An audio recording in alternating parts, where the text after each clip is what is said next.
Vovó Benta. Causos de Umbanda. A Psicologia dos Pretos Velhos. Obra psicografada por Lene W. Zavesky. Volume 1. Sinopse. Objetivando desmistificar preconceitos referentes à Umbanda, como também mostrar a simplicidade de que ela se reveste, vez ou outra, a espiritualidade desce ao plano terreno.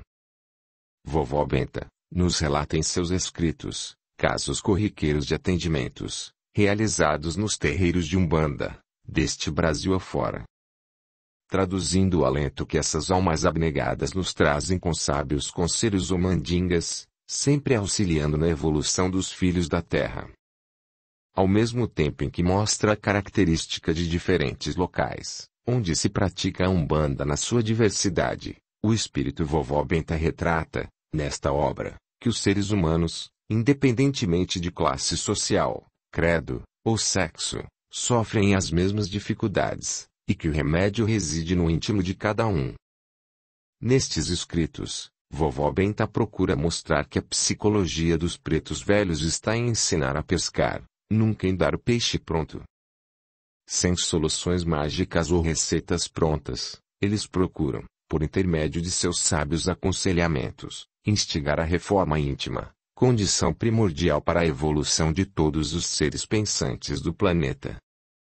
Casos simples, contados de maneira simples, mas que alcançam o coração das pessoas. Audiolivro realizado pelo canal Surya Chand Audiobook. Prefácio. Salve Lene! É com um sentimento de cumplicidade que prefácio esta obra. A Lene é velha conhecida e amiga de um passado remoto. Levada pelas circunstâncias a fundar um templo de Umbanda, é responsável pelo desenvolvimento mediúnico de um grupo, zelando por todos os trabalhos espirituais, o que nos usos e costumes da Umbanda. Quem está nesta condição tem outorga e ordens de trabalho dos orixás, que não nos cabe questionar, e sim reconhecer. Reflito sobre a antiguidade de nossos atos, que faz reverberar, pela temporalidade dos espíritos, a necessidade de nos ajustarmos nesta encarnação pelo uso adequado do canal Mediunidade. Percebo que tivemos diversas vidas em comum, eu e a Lene, usando a capacidade mental e a inteligência para dominar consciências em favor de nossa própria bonança, desequilibrando pesadamente a balança da lei universal. Com certeza fomos magos, cabalistas, feiticeiros, alquimistas, sacerdotes, religiosos. Nos favorecemos por demais no magismo negativo e o mediunismo de hoje é, talvez, a última oportunidade para não sermos removidos a fórceps para um planeta inferior à Terra. Neste momento, sinto o pensamento e a vibração de Ramatiz, e Vovó Maria Conga, e sem precisar estar incorporado, e nem os amigos espirituais se apropriarem de um corpo astral, para me impressionarem os sentidos, plenamente consciente e discernindo os pensamentos que me chegam, que não são meus, das minhas próprias ideias, esvazio a mente, expano minha capacidade psíquica, e capto a seguinte mensagem. Assim como o carrapato percebe o boi sendo um pedaço de couro, de onde saem pelos, e onde ele enfia a sua tromba para sugar o sangue que o alimenta, a grande maioria que adentra nos terreiros de Umbanda, não os enxergam em sua plenitude, cegos que só se preocupam em se beneficiar com o canal Mediunidade, tendo suas mentes cheias das preocupações do dia a dia. Querem se refestelar sugando a energia dos médiuns, guias e protetores, arrumar namoradas, conseguir empregos, tirar inimigos do caminho. Prontificam-se, para um escambo com o plano oculto, a fazerem oferendas descabidas em centros de práticas mágicas populares, ceifando este ou aquele animal, pagando a mão e a força mental do sacerdote, que movimenta a faca afiada para o corte fatídico, não diferente da tromba do carrapato, que suga a vitalidade do boi, para sua engorda. Vós, que sois medianeiros na seara umbandista, com Jesus, que tendes a oportunidade de reequilíbrio diante de vossos atos insanos do passado, lembrai-vos sempre que sois o canal que vitaliza a divina luz na terra, estandarte que a conduz para os antros de escuridão, trevas e ranger de dentes, neste importante momento planetário. Ao lerdes os causos de vó Benta, absorvei-os com sofreguidão, pois são refrigérios para as almas, e tocam profundamente nos espíritos, eis que estão enfeixados vibratoriamente com o manto sagrado do Divino Mestre, irradiados pelo raio cósmico do Cristo, que fortalece a Umbanda na atualidade. Vem chegando vovó Benta, benzedeira de Aruanda, com seu galinho de arruda. Vem benzer filho de Umbanda. Vó Benta, no passado, negra esbelta, de sorriso sorrateiro e conquistador, de requebrado insinuante, que andava pelo casarão deixando no ar o cheiro do manjericão, hoje se apresenta como idosa alquebrada, de fala mansa, humilde, e sem gostar de fazer alarde, trabalhando no seu aparelhinho aquilo que ele necessita para sua evolução. Ao mesmo tempo auferindo dele os veículos inferiores que não têm mais, pesados fardos que aguilham os espíritos na terra, mas que por sabedoria divina, pois nada se perde, tudo se transforma e se completa no cosmo, servem de instrumentação a essa benfeitora espiritual, para que juntos, guia e médium, possam adentrar as regiões de sofrimentos, e contribuírem ativamente para a tão necessária mudança vibratória das zonas umbralinas, e do planeta azul como um todo.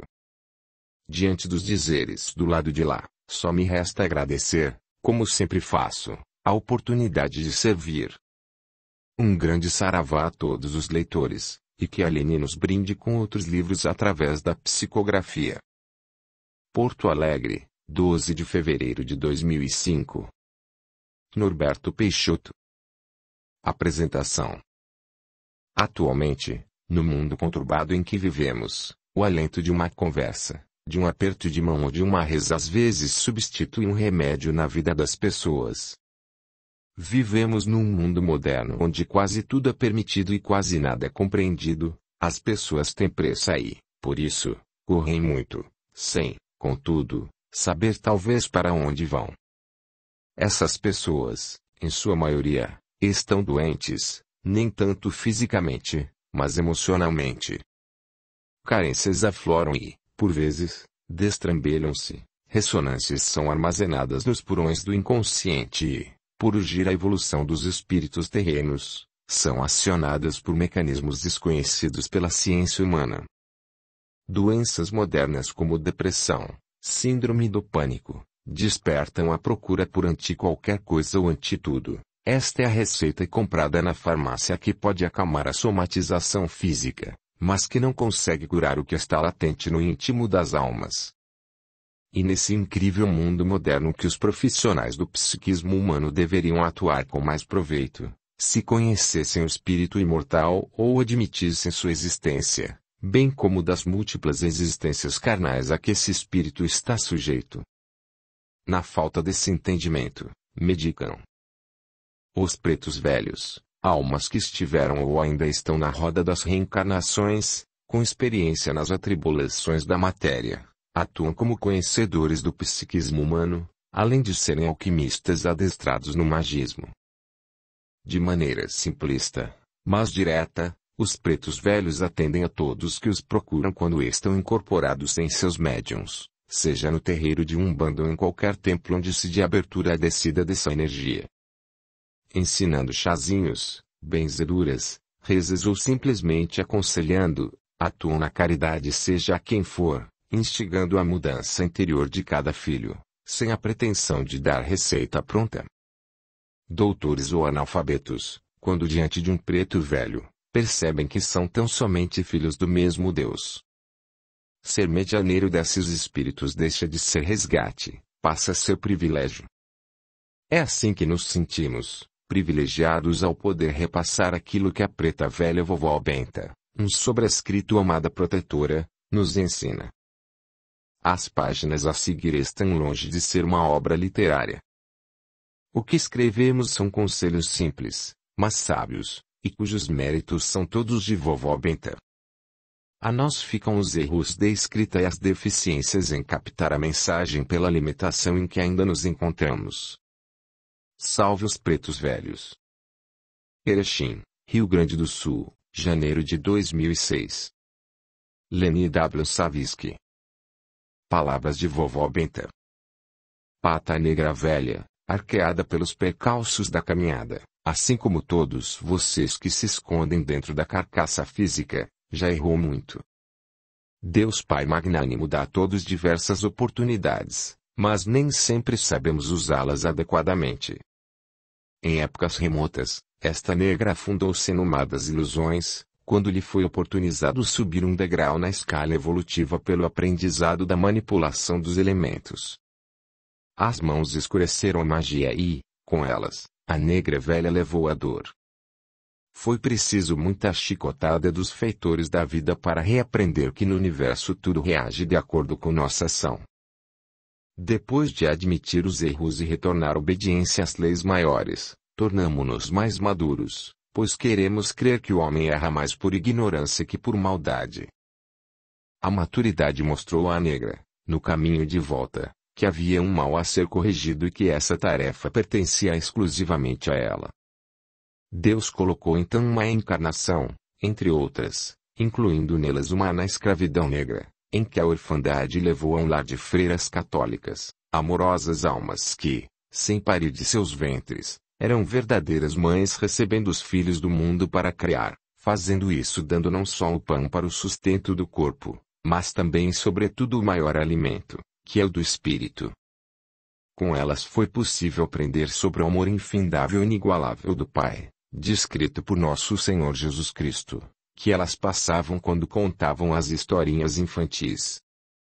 Assim, envolvida nessa aura de intensa luz do ambiente, seria impossível para uma criança que só recebe amor e bons ensinamentos não mudar as tendências negativas. O tempo passou, e a negra se deparou curando doentes, sob a própria vontade e força mental. Fugiu disso enquanto pôde, pois em sua inconsciência latejava o medo de errar novamente. Um dia, enquanto o corpo dormia, a negra foi levada pelo benfeitor espiritual, em desdobramento consciente, até um local de muita luz. Lá, juntamente com antigos companheiros, assistiu a algumas cenas impressas na tela holográfica universal, onde eram mostrados episódios da passagem do Divino Mestre pela Terra. Salientando a sua maneira amorosa e sábia na manipulação dos elementos em favor das curas em benefício aos homens de fé, era elucidada quanto ao compromisso de seguir seus passos, independentemente de ter se desviado da rota ao longo do caminho.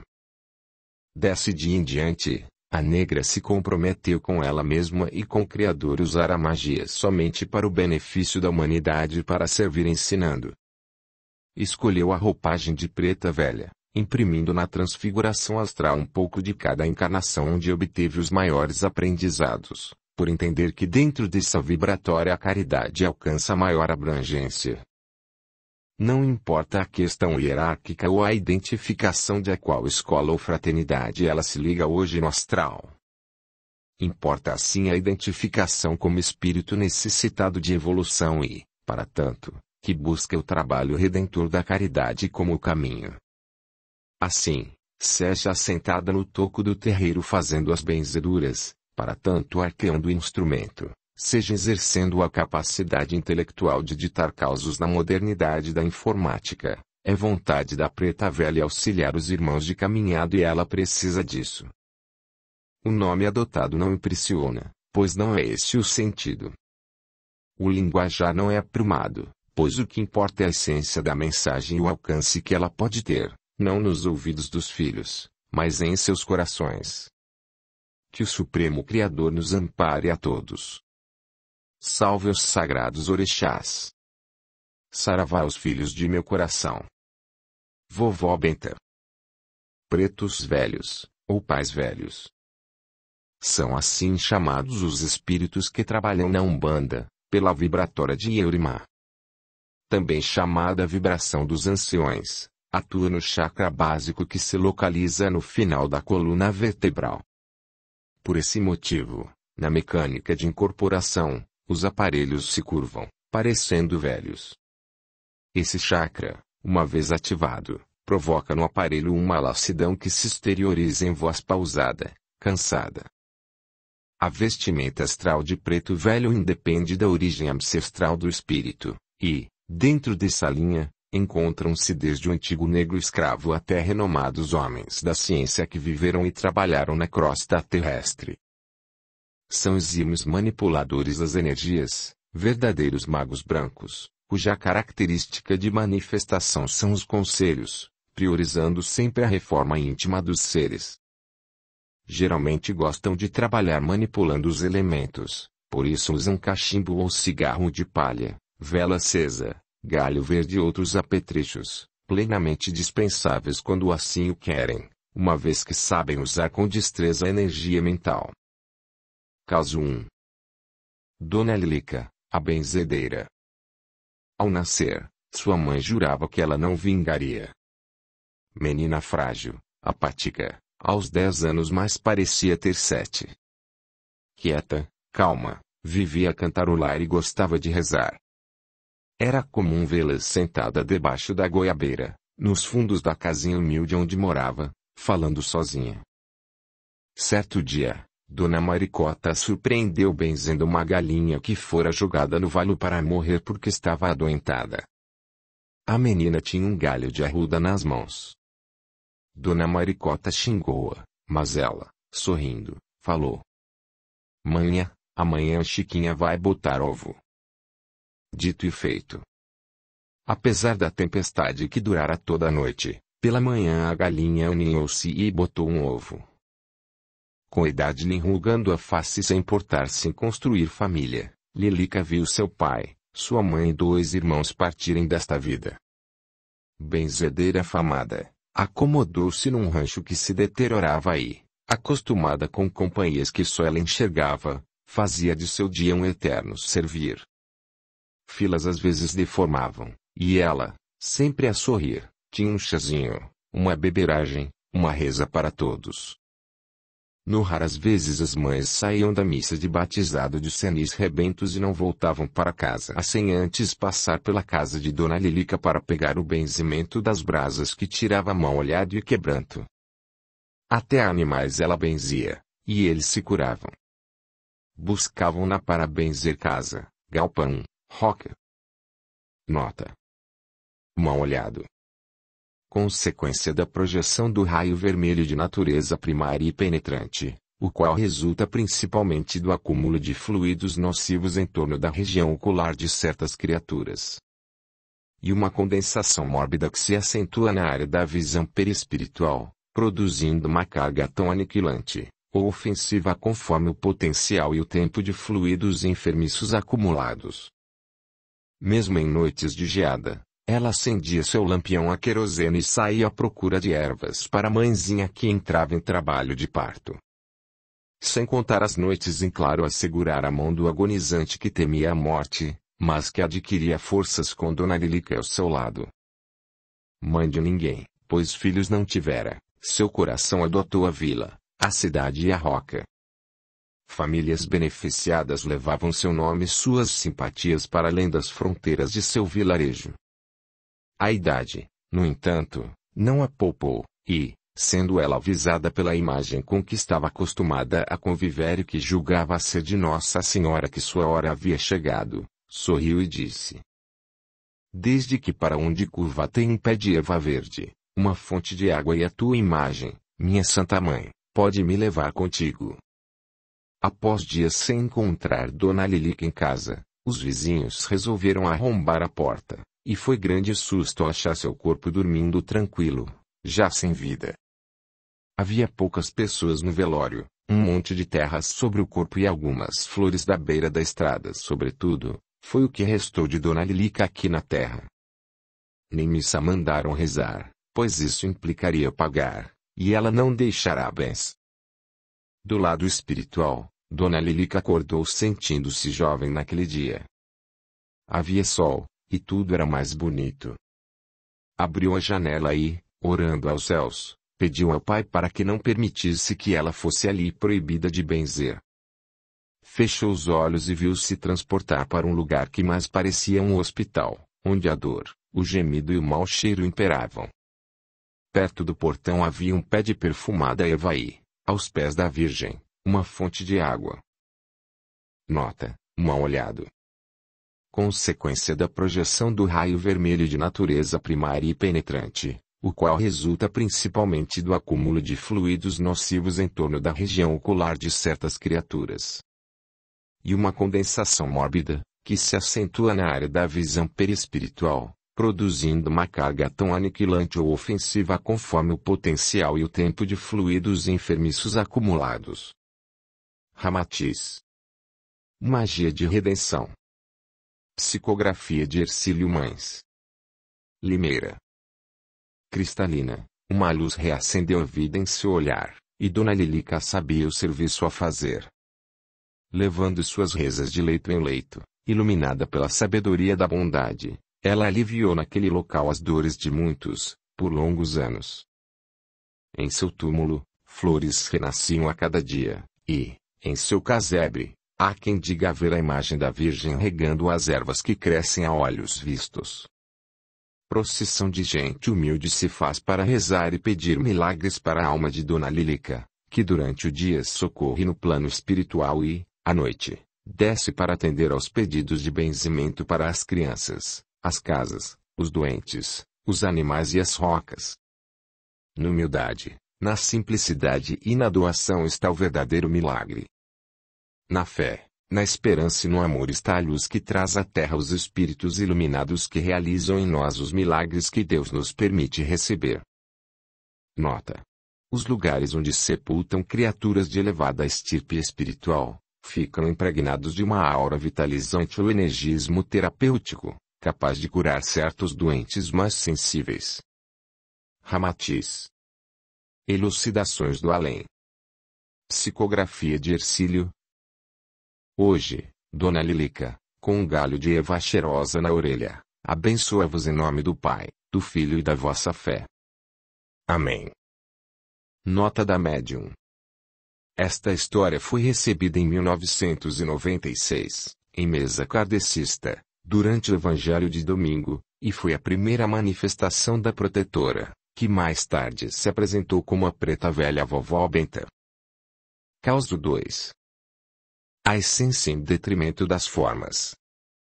Dona Margarida era uma senhora que já passava dos 60 anos de idade, embora seu dinamismo não demonstrasse, aparentando ser muito mais jovem. Sempre alegre, disposta e conversadeira, era conhecida e querida por todos do bairro onde morava. Parteira aposentada, trabalhara como enfermeira no hospital público por muitos anos e vivia modestamente fazendo um trabalho voluntário na creche perto de sua casa. Nunca havia parido, mas considerava-se meio-mãe de quase uma centena de crianças. Certo dia, observando, da janela de sua casa, a meninada brincar na rua, percebeu que uma senhora distinta e desconhecida, ao chegar próximo de seu portão, benzeu-se com o sinal da cruz e atravessou a rua rapidamente. Estranhou o gesto e até desceu a rua para verificar se havia algo estranho por ali, nada observando.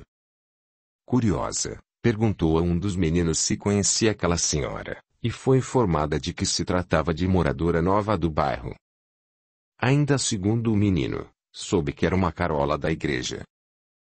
Dona Margarida, em sua simplicidade, não deu mais importância ao fato, até o dia em que, entrando na quitanda de seu Zé, encontrou-se com a senhora e pôde perceber seu mal-estar com sua presença. A mulher rapidamente deu-lhe as costas e outra vez fez o sinal da cruz disfarçadamente. Foi impossível não se sentir embaraçada com aquilo, e, quando ela saiu, comentou com seu Zé e foi informada. Seu nome é Eleonora, professora aposentada.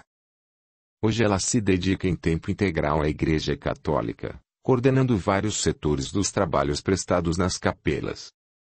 Comentou com minha esposa que fez um levantamento aqui em nosso bairro para avaliar o número de famílias católicas.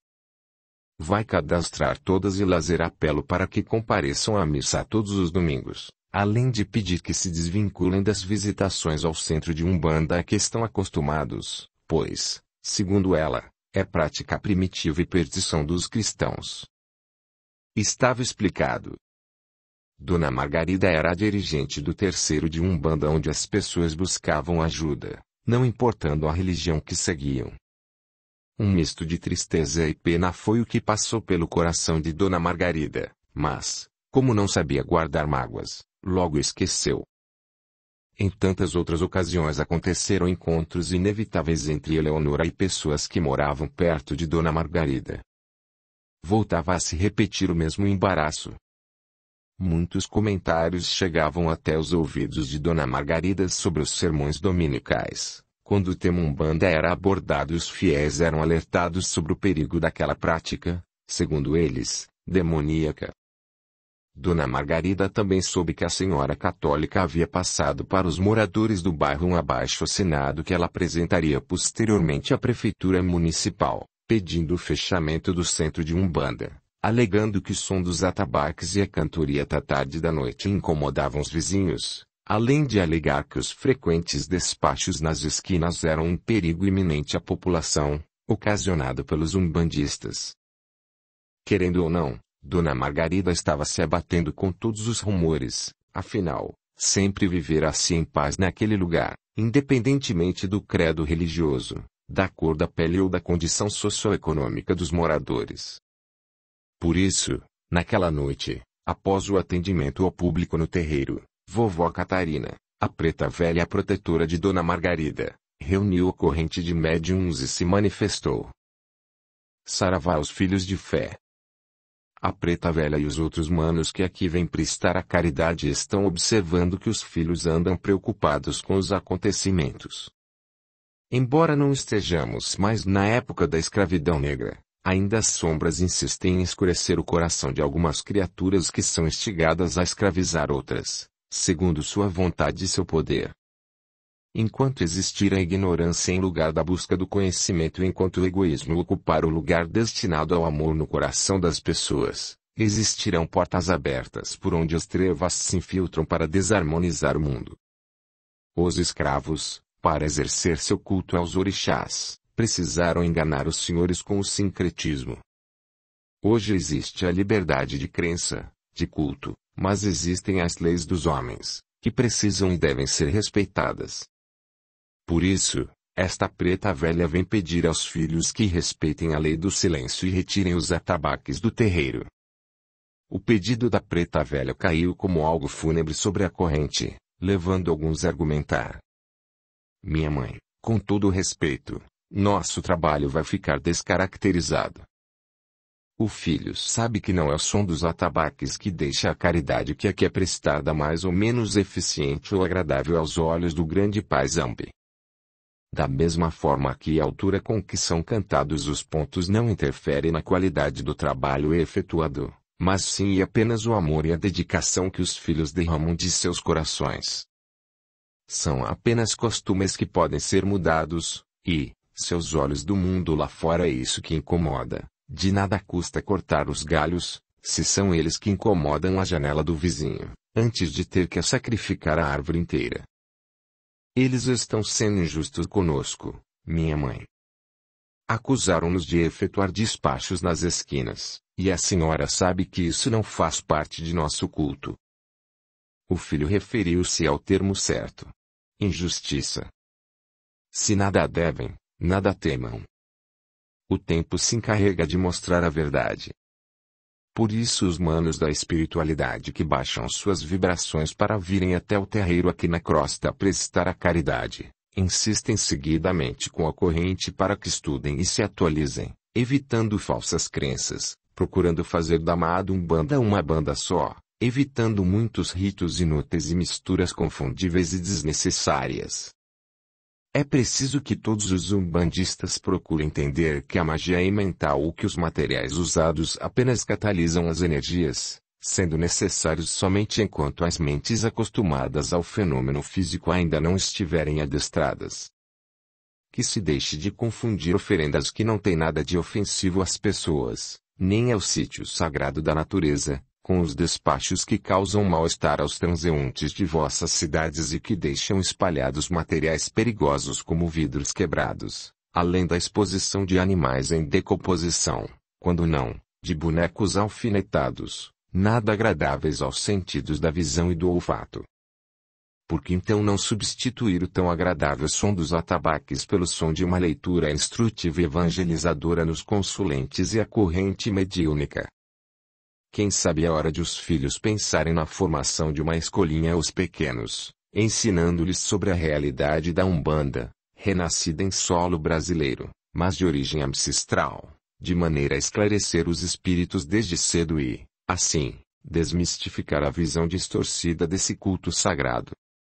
Nada como esclarecer, como ensinar para que se desfaçam os equívocos. Já passou o tempo em que apenas a fé, mesmo irracional, bastava. O mundo evoluiu, e é preciso que tudo e todos se ajustem a esse processo. Prova disso está na tirania que se exerce sobre mentes desavisadas, que, condicionadas a uma fé irracional e milagreira, entregam tudo o que possuem a certos pastores de religiões que se dizem cristãs. E preciso discernimento do médium que trabalha na magia, pois ela é uma faca de dois gumes. Os necessitados que batem à porta do terreiro, se esclarecidos sobre a parte que lhes cabe nas mudanças de atitude, deixarão de mistificar a Umbanda como a milagreira das horas de apuro e passarão a respeitar o culto como ele merece ser respeitado. Se mentem, cabe aos filhos desmentir com atitudes justas, nunca com revides. A Umbanda hoje, meus filhos, pela vibratória de Xangô, atua em vosso mundo de forma instigante, para que se exerça a justiça em todos os setores da sociedade. Nada temam, não enfraqueçam vossa fé e fiquem alerta para a verdadeira caridade, nunca julgando quem quer que seja. Todos que aqui aportarem deverão ser atendidos com amor e respeito. Embora atentos, talvez nem todos entenderam a última frase de vovó Catarina. Naquele terreiro, a partir daquela noite, calou-se o som dos atabaques. Demorou um tempo até que os médiuns se acostumassem com aquilo. Mas, diante de várias tarefas a que se ligaram, como a Fundação Escolinha de Umbanda Cosme Damião, onde havia curso para os pequenos e para os adolescentes, além do estudo mensal da corrente mediúnica e das palestras esclarecedoras para os consulentes, pouco tempo restou para chorar o leite derramado. Como bem dizia vovó Catarina, mente ocupada no serviço da caridade é ferramenta afiada, e preta velha gosta de cortar mironga com ela. Os ânimos haviam se acalmado, e Dona Margarida estava se acostumando com o benzimento costumeiro da beata, sempre que o acaso as levava a se encontrar. A conselho da preta velha, cumprimentava Eleonora educadamente e mentalmente a abençoava. Certa manhã, ao chegar à quitanda, percebeu certo tumulto que se fazia lá dentro. Logo verificou que alguém se debatia no chão, acometido de aparente ataque epiléptico. Chegando mais perto, viu ser Dona Eleonora. Sem demora, tomou providências, afastando as pessoas que, assustadas, em vez de ajudar, sufocavam-na, fechando um círculo ao seu redor. Dona Margarida sabia como lidar com a situação por causa de seus longos anos de dedicação à enfermagem. Arregaçou então suas mangas, abriu a gola apertada da camisa da vítima, rasgou um pedaço de tecido de sua própria saia e, enrolando-o em seu indicador, salvou Eleonora de asfixiar-se com a própria língua. Fez todos os procedimentos de praxe, e, aos poucos, aquela senhora voltava-se outra vez, sem entender o que havia se passado, agora sendo aconselhada por Dona Margarida a procurar imediatamente um médico. Muito tempo depois desse fato, certa noite, quando os atendimentos já findavam no terreiro e as portas eram fechadas para que a corrente mediúnica pudesse encerrar os trabalhos, uma senhora de óculos escuros e com um lenço amarrado na cabeça cobrindo parte da face, tentando claramente disfarçar sua imagem, pedia ao cambono que, por favor, atendesse-na. Foi levada até a frente do conga, onde vovó Catarina ainda estava incorporada em seu aparelho, esperando-a. Nega veia saúda Zifia. Estou muito envergonhada. Na verdade, tenho sonhado muito que estou aqui à sua frente e agora vejo que é tudo igual, como no sonho. Estou apavorada, pois andam acontecendo coisas estranhas comigo. Ontem mesmo o padre a quem tenho auxiliado todos estes anos pediu para que me afastasse da igreja, pois acha que estou endemoniada. Por várias vezes, quando as pessoas me procuram para aconselhá-las, eu saio do ar, e dizem que, além de me abaixar como uma velha arqueada, fala diferente, assim como a senhora está falando agora. Dizem que ensino remédios com ervas, banhos de descarrego, que benzo. Quando volto do transe, sinto-me muito bem, nem as dores do reumatismo sinto mais por vários dias. Depois que isso começou a acontecer, nunca mais tive os desmaios. Mas estou triste, pois minha vida é a igreja, e agora fui afastada. Zifia. Salve a mana que tá grudada em seu costado. Por mais de hora, enquanto a corrente, concentrada, cantava baixinho pontos aos orixás, vovó Catarina esclareceu aquele coração sedento de sabedoria, de entendimento, as coisas do espírito. Falou-lhe sobre sua mediunidade reprimida, sobre caridade, sobre Deus como Pai de todos, sobre Cristo e o que era ser cristão. Daquele dia em diante, mesmo sem os atabaques naquele terreiro, mais uma voz se juntava quando a corrente louvava aos orixás, dando um tom especial à caridade. Saravá pra a vovó Catarina, que é dona da gira do meu terreiro. Saravá pra a vovó Catarina e todas as almas do cativeiro. Causo 3. Dirigiram direcionar. Por maior que fosse o esforço do dirigente em resolver a situação, ela se prolongava dentro daquela casa de caridade. Duas médiuns criavam problemas sérios na corrente, sendo a disputa pelo protetor o mais recente. A médium mais antiga, cuja protetora era uma caboclinha de Oxóssi, com o nome manifestado de Juremas Flecheira, sentia-se ameaçada por uma médium nova que insistia em dizer que estava trabalhando com a mesma entidade.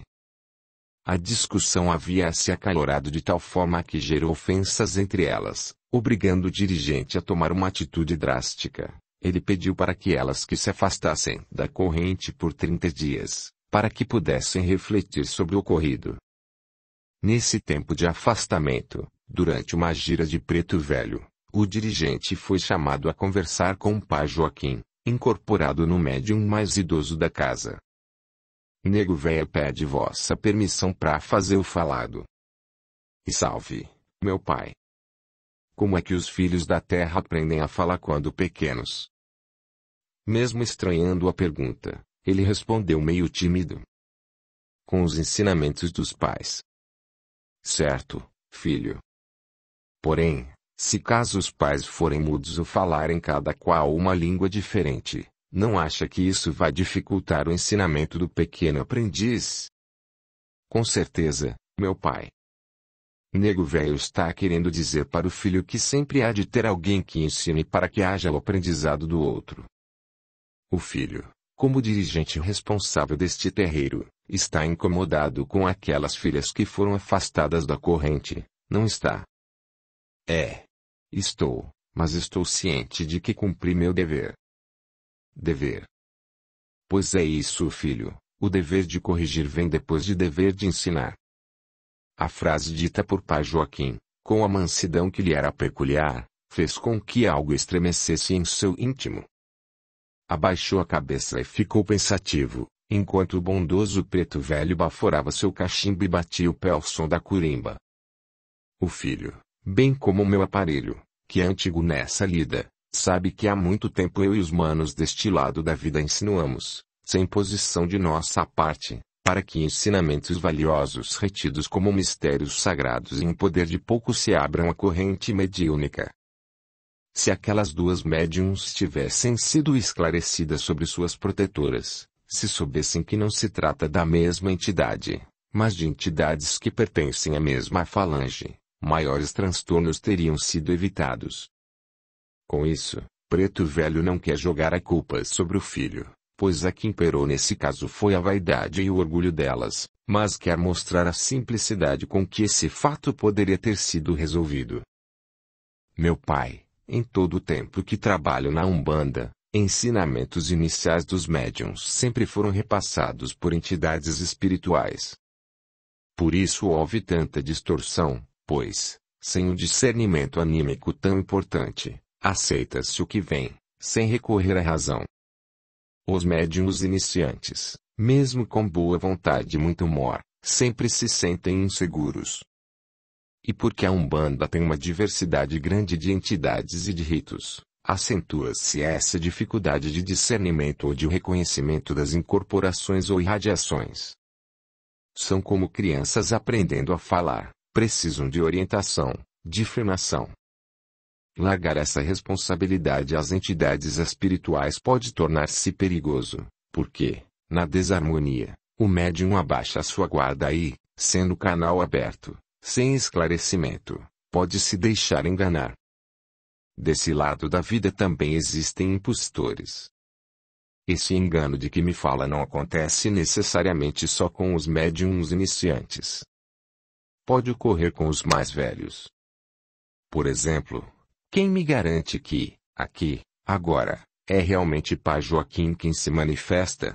Perguntou o dirigente de maneira insinuante, ofendido por não aceitar mudanças em sua maneira de dirigir a casa de caridade. Zífio.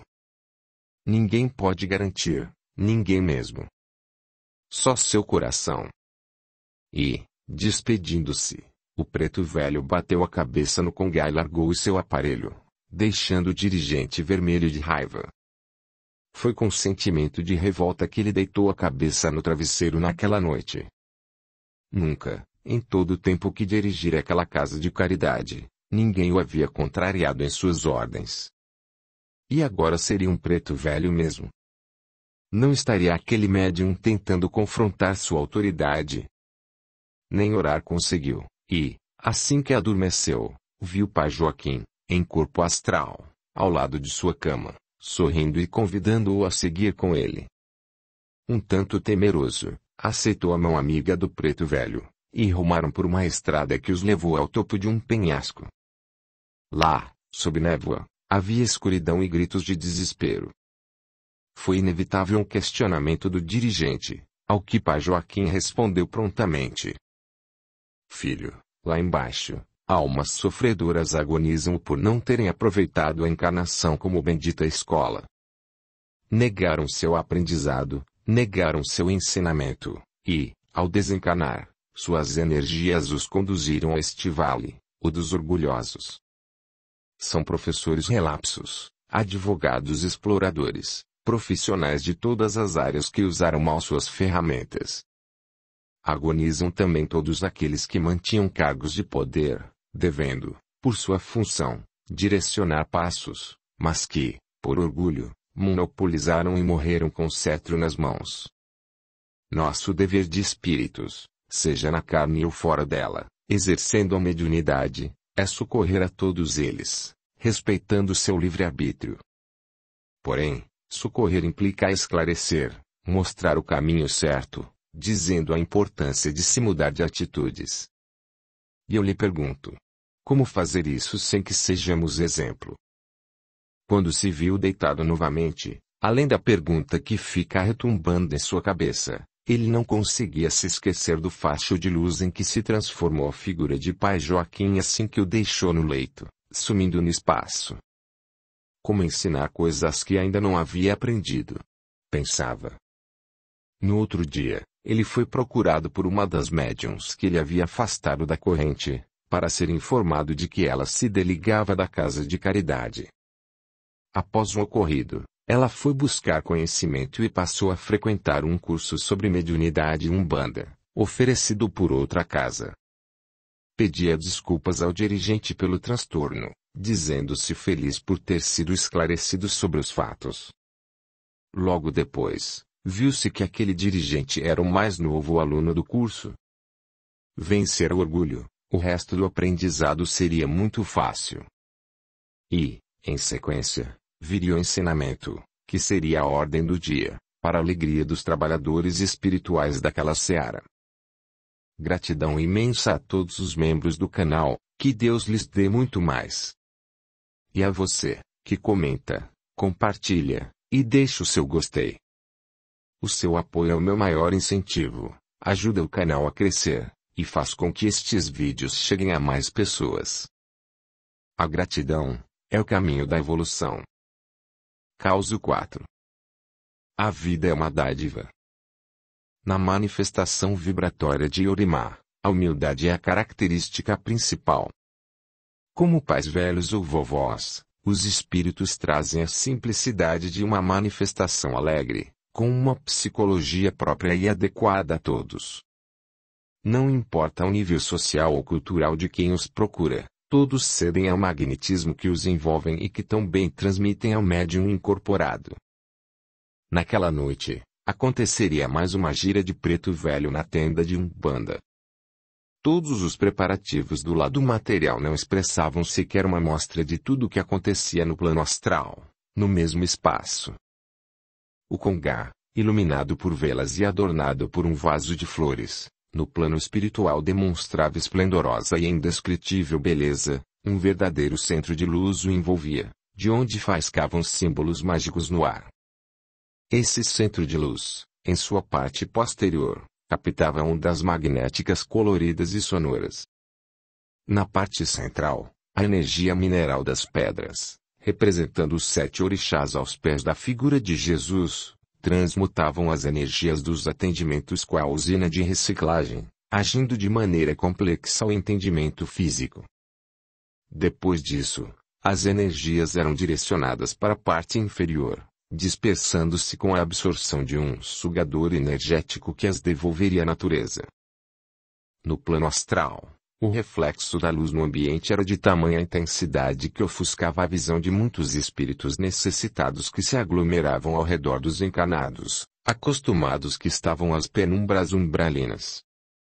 Os pontos cantados pela corrente vibravam em ondas organizando o ambiente energético, permitindo a descida dos protetores. Um portal violeta, com tons de rosa, abria-se diante do congá, permitindo a passagem dos pretos velhos. Chegavam alegres, saudando seus pupilos, e mantendo-os com sua energia ou ligando-se mentalmente a eles. Com alguns médiuns, pela compatibilidade existente, a conexão era tão perfeita que, mesmo atuando somente no plano da irradiação, essa ligação confundia-se com uma incorporação, chegando a transfigurar-lhes as feições. Na assistência, um jovem rapaz com problemas mentais sorria. Seu rosto refletia aquilo que as pessoas normais não enxergam no ambiente.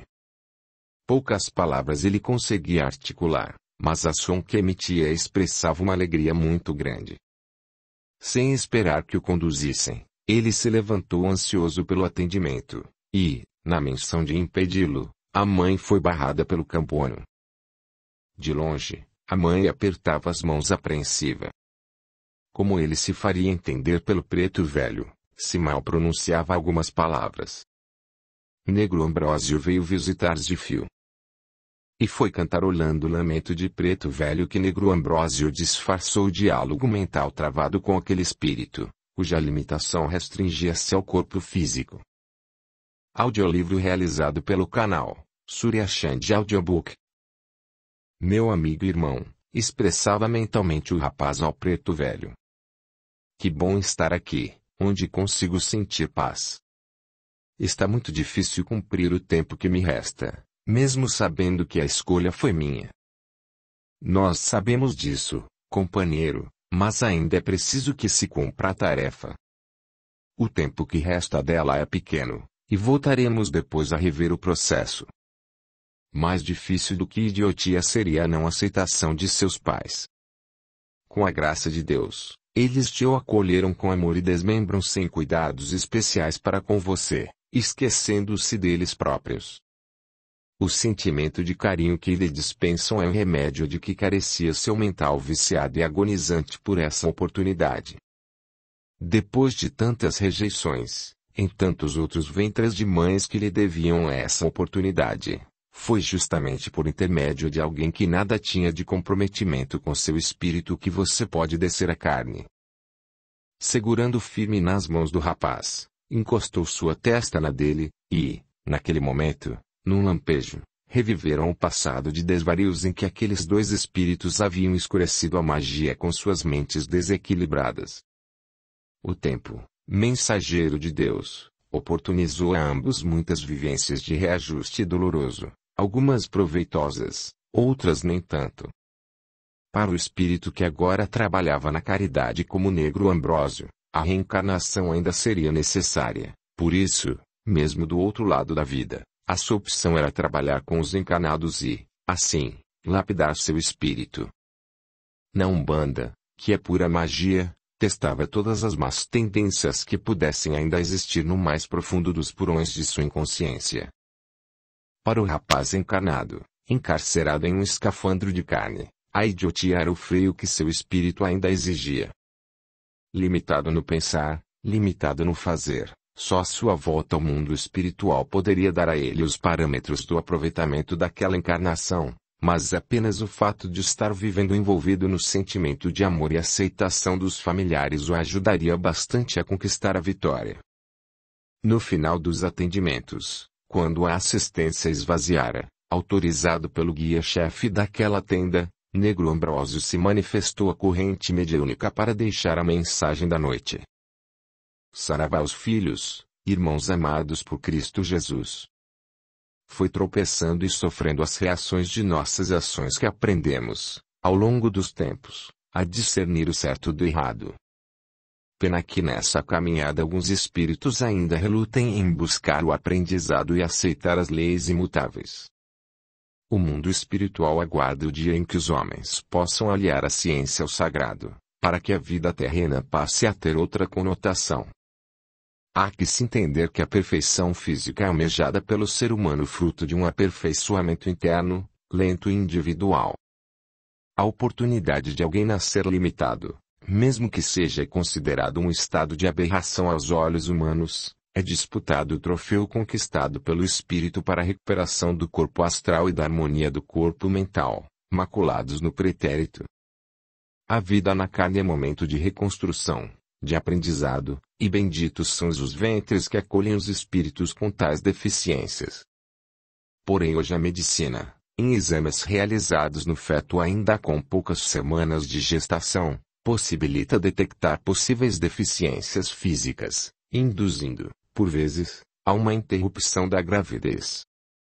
Com isso, quantos espíritos estão sendo impedidos da oportunidade de resgate, adiando toda uma programação espiritual? Meus filhos, a vida é dádiva, e só um grande Pai tem o poder sobre ela. Todos nós ainda somos crianças ignorantes de seus desígnios. Aceitemos a vida como ela nos é dada e, por pior que nos pareça, tenhamos a certeza de que sempre seremos creditados além do que nossa dívida permite. A ele compete definir como e por quanto tempo precisamos estagiar nos mundos físicos. A nós cabe aproveitar, melhorando a cada vinda para que se possa evoluir. Alguns meses depois, uma mulher voltava sozinha para se consolar com o Negro Ambrósio. O filho amado havia partido para o mundo espiritual. Ouvindo uma história contada pelo bondoso preto velho, ela compreendia quão linda tinha sido sua tarefa de mãe. Saiu daquele lugar consolada. Sabia que em algum lugar seu menino estava feliz. Tudo, o tempo todo, tinha valido a pena. Nada se esconde aos olhos de Deus, nem mesmo nossos pensamentos. Causo 5. Enquanto houver amor. Preta Rosa é como se identifica uma entidade trabalhadora da Umbanda na vibratória dos pretos velhos. Ela é muito amorosa, gosta de flores e de cantar versos. Chega sempre faceira, trazendo ao ambiente físico onde se manifesta a sensação de que a vida é uma festa muito gostosa. Seu corpo astral reveste-se com uma longa saia branca rodada e rendada, com fitas enfeitando a barra, combinando com uma blusa da mesma cor, com detalhes delicados. Essa roupa é a duplicata perfeita da vestimenta com que desencarnou em uma vivência terrena, quando ganhou a bela roupa de sua sinhazinha, como demonstração de carinho pela tão querida que amamentara seu primogênito. Essa preta velha deixa sempre atrás de sua passagem um caminho de pétalas de rosas perfumadas liradas de uma cesta da qual não desgruda. Plasmada de suas lembranças, a cesta ainda é a mesma em que carregava as roupas da casa grande para lavar no riacho. Naquele tempo, este era seu serviço predileto, porque no caminho aproveitava para colher flores e ervas. O contato com a natureza trazia para sua alma escrava de débitos passados o alento de que precisava para ser feliz na simplicidade da vida que levava. A escravidão de seu povo maltratava seus sentimentos, mas a sua própria escravidão não a incomodava, pois, como protegida da sinhazinha, nunca sofrera maus tratos. Enquanto alvejava as roupas sobre as pedras do rio, seu espírito fugia para um mundo onde a cor da pele não marcava os corpos e onde a felicidade era constante. Lá ganhado o alento de amores reais, deixados, mas não esquecidos. A melodia formada pelas águas do riacho, pelo cantarolar dos pássaros e pelo som do vento nas folhas formava a sinfonia que a inspirava a declamar os versos. Embora não se lembrasse, a poesia e o romantismo daquela negra analfabeta estavam arquivados em seu mental, pois já estagiara no corpo de um famoso poeta do passado. Nascera em outros corpos com outras histórias de vida, mas agora que o Senhor Supremo lhe concedia a graça de auxiliar os filhos da terra, ela escolhera Aruada como morada, pois lá estavam seus amigos mais queridos e também porque as maiores vitórias de sua trajetória haviam sido conquistadas na vivência negra e escrava. Ali no terreiro, fora designada a trabalhar com uma médium de pele muito clara, de descendência europeia, uma das poucas no meio de uma corrente formada quase que totalmente por negros e mulatos. Naquela noite, no meio da assistência, normalmente formada por pessoas humildes e pobres da periferia onde se localizava a casa de caridade, destacava-se uma senhora de porte fino, muito bem vestida e perfumada. Quando chegou sua vez para o atendimento, solicitou ao cambono que, por favor, encaminhasse até a moça não preta, apontando para a médium em que Preta Rosa se manifestava. A bondosa e faceira entidade acolheu sorrindo e, após a benzedura, iniciou o diálogo. O que Zifia deseja dessa preta velha? É a primeira vez que venho a um lugar desses, e Deus me livre se meu marido souber disso. Fui aconselhada por uma amiga a procurar alguém que lide com essas coisas, pois preciso de um trabalho forte. Preta velha sorria da ingenuidade daquele espírito que, à sua frente, aparentava poder e superioridade que, com certeza, havia causado inveja a muitas das pessoas da assistência. Tantos talvez tenham pensado: o que haveria de precisar uma madame tão fina, com tudo de bom em sua vida? Quando na verdade pessoas assim recorriam aos pretos velhos para tentar consolar a alma que sufocava dentro de um corpo com tantas materialidades. A entidade sabia, no entanto, que dentro daquela casca refinada estava um coração dilacerado. Enquanto ela contava a sua história, deixava transparecer em sua tela holográfica todo um passado que, embora distante, precisava de reparos. Estava vivendo um relacionamento proibido. Um homem, que desde o primeiro olhar lhe havia arrancado os suspiros, invadiu qual cupido seu coração. A grande paixão que surgia em sua vida e que mantinha como amante, às escondidas, e estava enlouquecendo-a, pela impossibilidade de viver em liberdade aquilo que seu coração ansiava dia e noite. Aquele rapaz jovem de corpo escultural e olhar penetrante mexia com seus desejos. Havia sido contratado como motorista da casa por seu marido, que era rico empresário do lugar e homem de caráter invejável, embora sem nenhuma beleza física. Ela estava ali porque queria um trabalho que resolvesse sua situação. Preta velha sabia que a solução que ansiava jamais encontraria naquele lugar e, para não perder o jeito, ela declamou sorrindo: por que dores batidore? Zifia pensa que tem os amore. Preta Rosa diz, batidore tá enganado. Por isso vai fazer o contado das histórias que Zifia não faz sabidado. E continuou: Havia um pai muito amoroso que criara sua filha no luxo. Quando jovem ainda, essa filha se revoltou contra o pai porque ele não a deixou ir a uma festa e ela resolveu, por isso, além de roubar seu pai, fugir com um empregado da fazenda com o qual mantinha encontros furtivos. Nessa fuga, buscou viver em liberdade e, de maneira fútil, gozou todos os prazeres da vida, ignorando o sofrimento que causara ao pai amoroso, que, de tanta tristeza, veio a falecer. Um dia o dinheiro roubado acabou, os amigos de festas também, e o companheiro sumiu. Legado à solidão, adoentado e sem rumo, lembrou-se do velho pai e resolveu voltar qual filho pródigo. Lá não havia mais nada do que era seu um dia, pois o tempo havia corroído tudo. Restou-lhe viver mendigando favores o resto de seus dias. Enquanto a preta velha contava a história, auxiliada pelos senhores do karma, em seu mental eram reativadas as imagens e, em seu corpo astral, as sensações impressas e escondidas pelo tempo. Zilia precisa saber que lá no passado já prejudicou esse mesmo espírito que hoje acolheu com amor, dando-lhe filhos maravilhosos e uma vida invejável. Noutros tempos o matou de tristeza, hoje pensa em outras armas. A filha precisa entender que amor e paixão são sentimentos que se confundem, mas que são diferentes.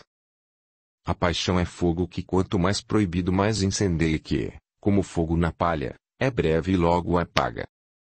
Confunde a cabeça e faz o corpo vibrar com tamanha intensidade que embota o mental. Amor, no entanto, é aquilo que nem o tempo é capaz de confundir ou apagar. Não mata, não rouba, não maltrata e nem aprisiona. Ele é a luz por onde andar e tem braços longos, capaz de proteger e afagar.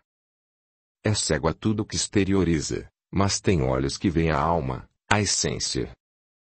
Ela haveria de entender, se não pela fala da preta velha, pelo grito de seu coração. Ao sair, deparou-se com o marido sentando na assistência e quase perdeu os sentidos. Ele também se sentiu embaraçado e, vindo ao seu encontro, abraçou-a carinhosamente. Na volta para casa, ele lhe contou que há muito tempo buscava conforto com os pretos velhos e que só não havia lhe falado sobre isso porque sabia de seu preconceito com as religiões afro. Manifestou sua felicidade em vê-la buscando luz e declarou mais uma vez ser o homem mais feliz do mundo pelo imenso amor que sentia por ela. Agora a mulher, sacudida por tudo aquilo em tão pouco tempo, não tinha como não repensar na vida. No astral, os amigos espirituais, obedecendo às leis maiores e ao livre-arbítrio dos filhos, remexiam nas estruturas que formavam aquele projeto para que não se perdesse a encarnação de nenhum dos envolvidos na trama kármica. Em poucos dias, o motorista, que era espírito ainda bastante ambicioso, foi chamado por uma grande empresa para concretizar antigo sonho de viver no exterior. A mulher, a cada semana após a visita com o marido ao terreiro de Umbanda, reestruturava seus pensamentos e sentimentos. Preta Rosa continuava fazendo versos de amor, pois enquanto nascerem flores haverá de ter romantismo no ar. Causo 6.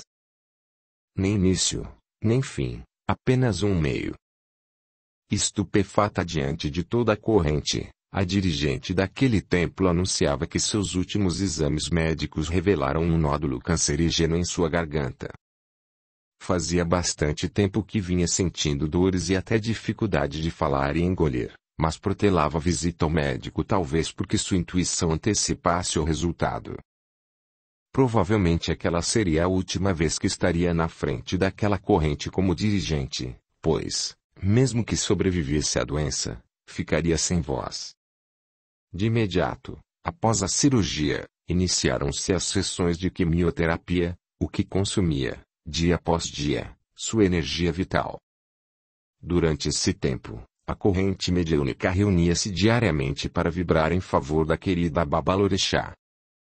Atendendo no pedido dela própria, não deixaram de atender ao público normalmente, pois, independentemente de sua presença física, tinham a imprescindível assistência espiritual, além de médiuns capacitados e treinados para dirigir o templo. Em menos de um mês a mulher desencanou, deixando um imenso vazio e uma saudade sem dimensões em todos os seus filhos. Era assim que chamava seus médiuns. Viverá 81 anos, dos quais 40 foram dedicados à causa umbandista. O tempo foi passando, e tudo voltava ao normal, mas as indagações ficaram com a saudade. Como compreender a lei do karma pregoada pela Umbanda diante do que acontecerá com alguém que dedicou sua vida à caridade? Por que viverá 81 anos de retidão e, quando a vida já se escoava, teve ainda que sofrer com o câncer? Foi para trazer as respostas que o preto velho companheiro dela durante muitos anos nos trabalhos se apresentou, então manifestado em quem se comprometia com a direção do templo. Os filhos choram a morte de quem renasceu.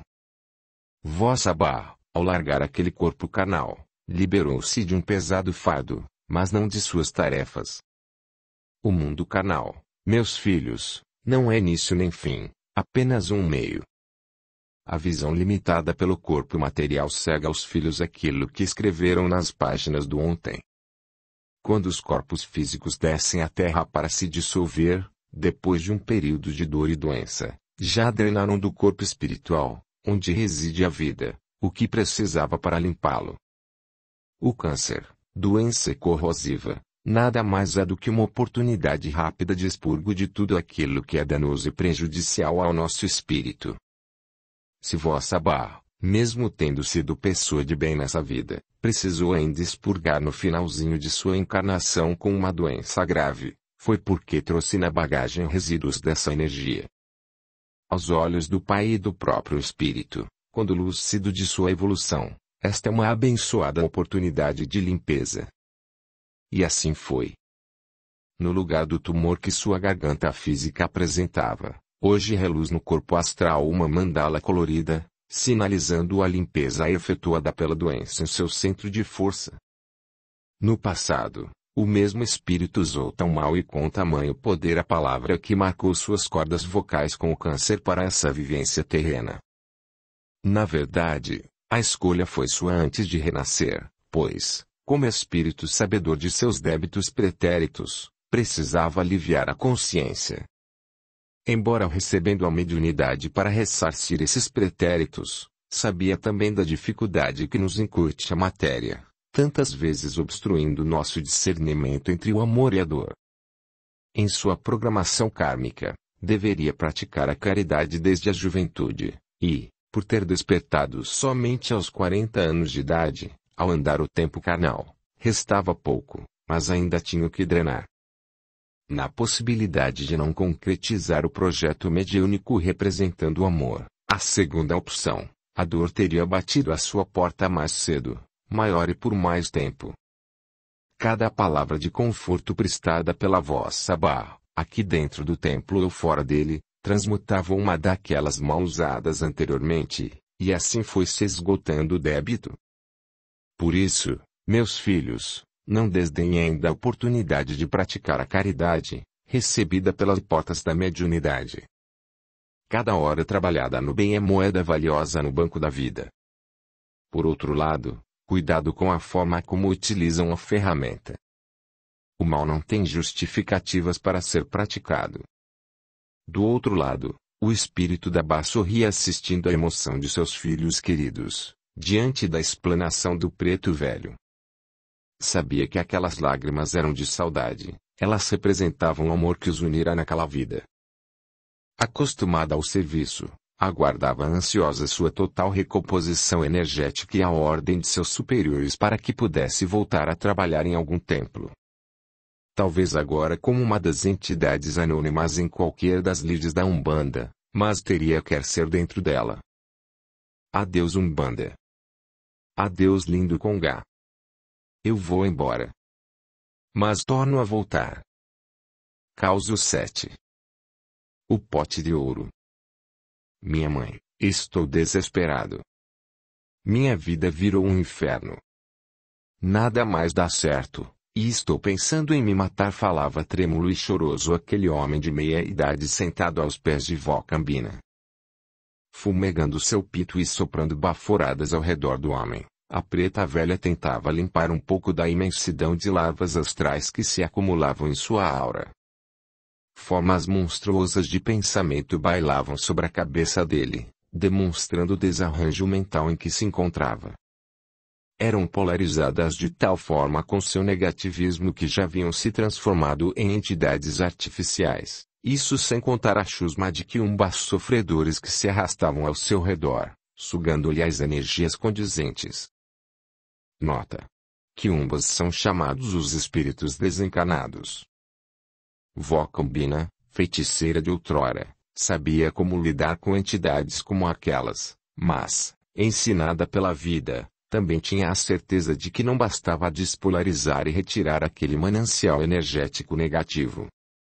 Era necessário também e fundamentalmente que lhe mudasse sua vibração, seu pensamento, ou, caso contrário, atrairia novamente tudo aquilo.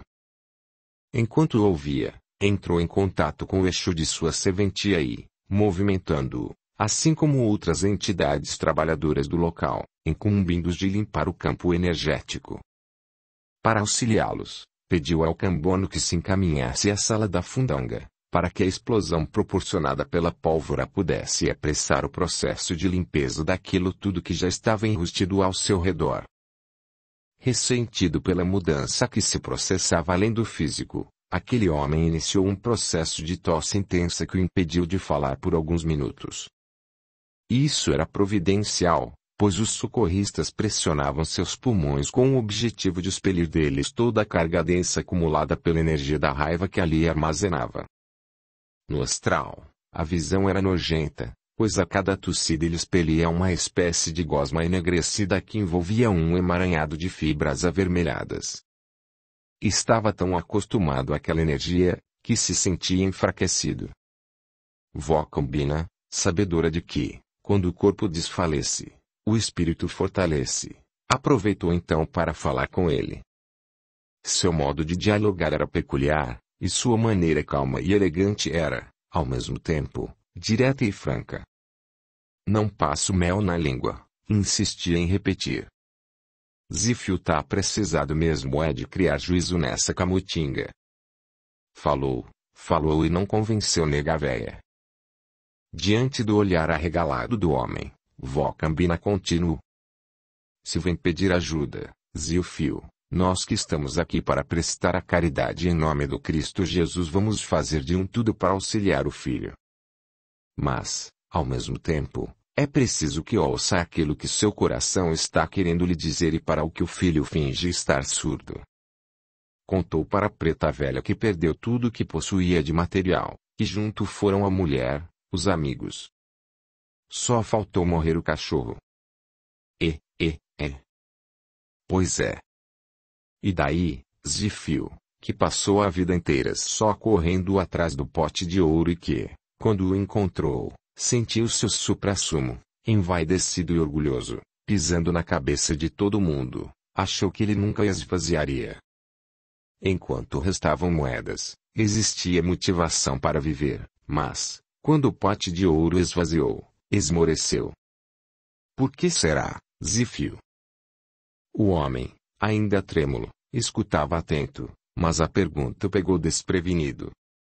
Não sabia o que responder. Vó Cambina é nega veia amaciada pelas chicotadas da vida. Noutros tempos também correu atrás das patacas e perdeu a honra, a dignidade, para no final de tudo ver que só existia um tesouro real: a própria vida. Descobriu que a vida estava no espírito e que só ele sobreviveria a todo o resto, por isso necessitava cuidar mais dele do que da matéria. Assim, falo para o filho que nada do que possa trazer prazeres imediatos e ilusórios, adquiridos e mantidos com base no orgulho, pode permanecer. O próprio tempo consome esses prazeres, e pior do que sua curta existência são as marcas que deixam em nós. A falência do material pode ser providencial para o crescimento de alguns espíritos, para que se evite sua falência, o que é extremamente lamentável. A busca pelo ouro é fascinante para os homens, pois empenham nisso toda sua energia, sua adrenalina e, principalmente, sua capacidade mental. Quando tudo se esvai, estão exauridos e, então, sentem-se trapos humanos, querem morrer, ou pior, suicidar-se. Quanta fraqueza, quanta covardia. Hora de nos lembrar que na encruzilhada existem outros caminhos e que um deles tem horizonte iluminado, embora, para percorrê-lo, seja preciso aceitar e carregar uma cruz. O ideal é o equilíbrio, ou seja, enquanto buscam o ouro, que ainda é necessário para o sustento da matéria, busquem também um caminho onde se eduque o espírito. Em seu caso, filho, recomece. Nunca é tarde, nem mesmo meia hora antes do desencarne. Olhe para cima e veja o céu, olhe para baixo e veja a terra. Você está no meio, no centro desse mundão de meu Deus, com mil possibilidades a desenvolver ainda. Fique com vergonha de pensar em tirar a vida, pois você não é dono dela. Está aqui para gerar mais vidas, como aliado do grande arquiteto, e não para boicotar a sua obra. Vó Cambina, como conhecia aquele tipo de materialista e sabia que, para acionar sua fé, era preciso todo um processo, disse-lhe que fosse para casa e que ainda durante aquela noite iniciasse uma novena. Deveria deitar e rezar durante 30 minutos uma relação de orações que o Cambono lhe passaria. Audiolivro realizado pelo canal Surya Chand Audiobook.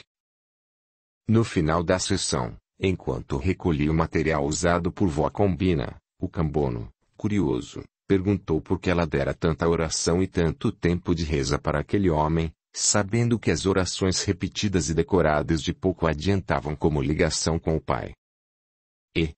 Zifio. Nega véia sabe onde amarra seu burrico. Zifio, acostumado que está a negociar com a vida e o mundo, vai pensar que para melhorar tem que cumprir a tarefa que preta velha lhe incumbiu. Enquanto reza, estará se envolvendo numa condição mental e energética melhorada em relação aos pensamentos que vinha tendo. Ele não vai aguentar rezar durante meia hora, vai acabar dormindo na metade. Isso é bom. Se todo mundo dormisse rezando, os pretos velhos e os Exus teriam menos trabalho. Hehehe. Vó Cambina tá no terreiro. Vó Cambina acabou de chegar. Varrendo com sua saia. Ela veio. Ela veio mandingar. Caos 8. O amor, definição de um preto velho. O que é o amor, meu pai? Ah, o amor. Para nós, espíritos tão pequenos, talvez compreender o amor seja tão difícil quanto uma minhoca acreditar que um dia chegará às estrelas. Camboninha, pai velho vai lhe contar uma história. Um casal havia recebido em seu seio um menino de alma muito bondosa. Desde tenra idade, demonstrou respeito e carinho pela mãe natureza, era comum ouvi-lo falando com os bichinhos. Havia em seu jardim uma roseira muito bonita, cultivada com esmero por sua mãe, que se orgulhava muito das rosas gigantes que cultivava. Certa manhã, ao abrir a janela, a mulher se surpreendeu ao ver que as formigas haviam atacado a roseira durante a noite e que vários galhos já não tinham mais nenhuma folha. Imediatamente, pediu ao marido que providenciasse um veneno para exterminar as comilonas intrusas, lamentando-se da possível morte da roseira tão estimada.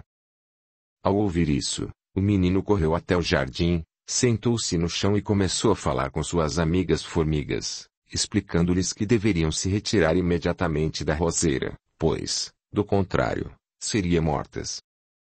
Eu sei que vocês não estão querendo matar a planta, apenas precisam se alimentar, mas quero que entendam que minha mãe gosta muito dessa roseira. Fujam e se tranquem em sua toca, por favor. Eu não quero que morram, como também não quero que minha mãe fique triste por perder a planta. O pai do menino, que havia escutado o monólogo, sorriu da ingenuidade da criança, mas o que ele ignorava é que havia outros ouvidos atentos àquele pedido. Pequenos seres invisíveis ao olhar humano, que tinham como tarefa a defender e organizar a natureza como um todo, movimentaram-se em auxílio de todos os elementos envolvidos na situação. sem noção da maldade, aptos a receber os eflúvios benéficos do amor, absorveram a mensagem enviada pelas palavras do menino, que a eles chegou decodificada como onda vibratória de um sentimento bom. De seu reino, enviaram a todos os outros mensagens de socorro, movimentando as forças que regem o universo, chegando até o reino nominal, aos ouvidos do pai do menino, que, por estar extremamente atarefado, esqueceu-se de comprar o veneno. De volta ao lar, foi repreendido pela esposa, que pedia socorro vizinha, em busca de um pouco de veneno emprestado. Não encontrando o formicida, foi instruída a colocar um círculo de sal no redor da roseira, o que evitaria que as formigas chegassem até a planta. Assim o fez, pelo menos por hora. Novamente o menino foi até as formigas e alertou-as. Vim avisá-las de que não podem, de maneira nenhuma, aproximar-se da roseira ou vão salgar suas perninhas. Ah, tenho uma ideia. Eu imagino que vocês, como eu, gostam de doce. Pois bem, vou colocar um montão de açúcar próximo à sua toca, e daí vão se esquecer da roseira. E assim o fez, porém, na hora de derramar o açúcar próximo à toca das formigas, escorregou, e lá se foi meio pacote para dentro do buraco, dando um trabalhão enorme para as formigas, que desistiram daquela saída, abrindo outra, pelo lado oposto da toca. Por lá, as formigas encontraram um terreno baldio onde algumas plantas saborosas as fizeram esquecer a roseira vizinha. E assim, Camboninho, o final da história foi feliz para todos os envolvidos. Entendeu agora do que é capaz o amor e como ele age no universo. O amor é harmonia por excelência, é fogo cuja chama transmuta sem ferir ou queimar, é lâmpada que ilumina por onde passa, é fonte que rega e sacia. É paz de consciência. E muito mais pai velho poderia falar de amor, se ele próprio conseguisse compreendê-lo o suficiente, mas precisa ainda percorrer muitos caminhos e ouvir muitas histórias até que se grave em seu mental apenas e tão somente o bem. Enquanto os homens se negarem a aprender a lição que vieram ensinar a ele, às crianças, aos animais e à natureza, não haverá de reinar a paz no planeta Terra. Nem vibrar amor no coração das criaturas. Como alguém pode dizer que ama outro ser se sua alma ainda se compraz em matar? Que importa se matar é abortar os indefesos da própria espécie ou degolar uma ave para devorá-la em requintado banquete? Enquanto o homem não se der conta de que já se foram os anos de barbárie, haverá roseiras murchando, sendo corroídas por vorazes formigas. Quer apoiar o canal? Seja membro. Com apenas R$ 8 ou R$ 30 por mês, você estará apoiando o meu trabalho, e poderá cancelar no momento que desejar. E também pode fazê-lo através de PayPal. Gratidão. Causo 9. Papagaio come milha, periquito leva fama. O teste de HIV deu positivo, e o desespero desnorteou a vida daquele homem, a qual até então fora uma festa. Perdeu a conta de com quantas mulheres se relacionara durante a vida. Havia casado por imposição das famílias, pois a moça estava grávida, mas sua liberdade era algo de que não abdicava. O filho que nasceu daquela união era só mais um dos tantos que já tivera e com quem pouco se importava. Não podia haver um rabo de saia sem que o assediasse. Será que morreria logo? De que maneira? Sofreria? Essas perguntas levavam-no não só a vários médicos, mas também a todos os adivinhos que lhe indicavam. Dependendo da resposta, decidiria tomar veneno. Já havia programado tudo, pois seus 50 anos foram bem aproveitados, e, afinal, morrer todo mundo tem que morrer um dia. O que não admitia era sofrer e depender da caridade alheia para terminar seus dias. Em alguns lugares recebeu alento, em outros, pedidos de grandes quantias em troca de uma salvação certa, de promessa de milagres, de beberagem e simpatias. Alguém que se dizia mãe de santo chegou a lhe afirmar que fora tão mulherengo porque tinha com ele uma pombagira que o induzia a isso, uma vez que esse tipo de entidade, quando gruda no homem, leva-o à loucura, pois elas são prostitutas insaciáveis. Agora tinha um culpado para sua safadeza, e, sentindo-se mais vítima do que nunca, começou a beber muito, até um dia em que, dirigindo-se a um bar, passou em frente a um terreiro de umbanda. Ouvindo o som dos atabaques, parou e sentiu vontade de entrar. Lá dentro, foi convidado a tomar um passe com uma preta velha e aceitou. Como está, Zifio? Mal. Estou com a doença. A doença dá medo, né, Zifio? Não, não é só medo, essa maldita mata.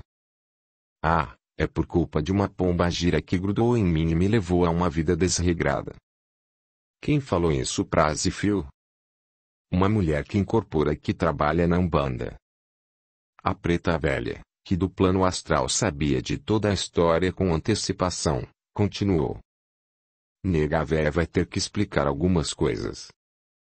Se Zifio roubar alguém e por isso for condenado, a família toda vai pagar a pena porque tem o mesmo nome ou somente você?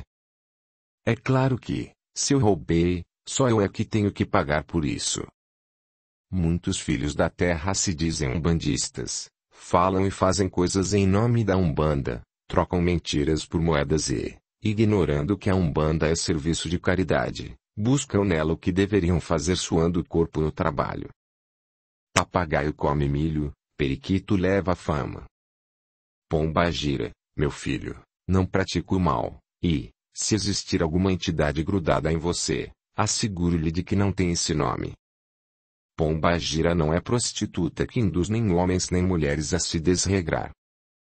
Essa entidade que trabalha na Umbanda é agente a serviço da lei maior, que trabalha na vibratória de Iemanjá, e cujas falanges auxiliam, dentro de uma hierarquia apropriada.